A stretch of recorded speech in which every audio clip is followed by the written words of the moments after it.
السلام عليكم، ازيكم يا حبايبي؟ عاملين ايه؟ كل عام وانتم بخير يا بنات. هنبدا ونقول اللهم صل وسلم وبارك على سيدنا محمد وعلى اله واصحابه اجمعين. صلوا على النبي في الكومنتات يا حبايبي، قولوا لي رايكم في الغدا بتاع النهارده. تمام؟ ما تنسونيش بقى لايك واشتراك في قناتي وتفعلوا الجرس عشان يوصلكم مني كل جديد. تمام؟ بصوا، ده غدايا النهارده. عملت رز بسمتي وبفراخ اهو زي ما انتم شايفينه كده. بصوا بسم الله ما شاء الله، جميل جميل جميل. والرز تحفه ملوش حل. الرز ده انا عملته ازاي؟ انا جبت رز بسمتي على حسب الوزن بقى اللي انت عايزاه. تمام؟ انا جبت رز بسمتي، ما نقعتوش في ميه. جبت بصلتين مبشورين صغننين مش كبار، وبعد كده غسلت الرز وحطيته على البصلتين بعد ما شوحت البصله. تمام كده؟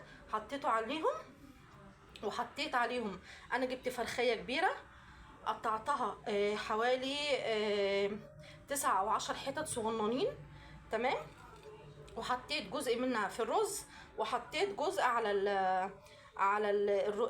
وعملت جزء مقلي زي ما انتم شايفينه كده. يعني جزء حطيته في الرز وجزء مقلي. تمام يا حبايبي؟ بعد كده حطيت الرز على البصله، شوحتهم الاتنين في قلب بعض. بعد كده حطيت عليهم الشوربه، وحطيت شويه ملح وتوابل الكبسه. تمام كده؟ وبقى بالمنظر ده، وسبته يستوي. حطيت بس الكبدايه والقنصايه وكام حته فراخ في الرز. تمام؟ وبقيت الفراخ حمرتها بالشكل ده وسبته يستوي على النار، وطيت عليه خالص وسبته يستوي. يعني انا حمرت البصله شوحتها، بعد كده حطيت عليها الرز بعد ما صفيته، شوحته هما الاتنين في قلب بعض، وجبت الكبدايه والقنصايه قطعتهم وشوحتهم مع البصله. بعد كده حطيتهم على الرز، بعد كده حطيت الشوربه وسبته يستوي، وحطيت توابل الكبسه وسبته يستوي بقى بالمنظر ده. تمام؟ بعد كده جبت بقيه الفراخ، رحت محمراها وبقت بالمنظر ده.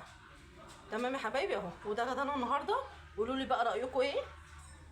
تمام؟ وصلوا على حبيب قلبكم يطيب. تمام يا حبايبي؟ عايزه بقى كومنتات كتير ورايكم واشتراكات في قناتي وتفعلوا الجرس عشان يوصلكم مني كل جديد. سلام عليكم.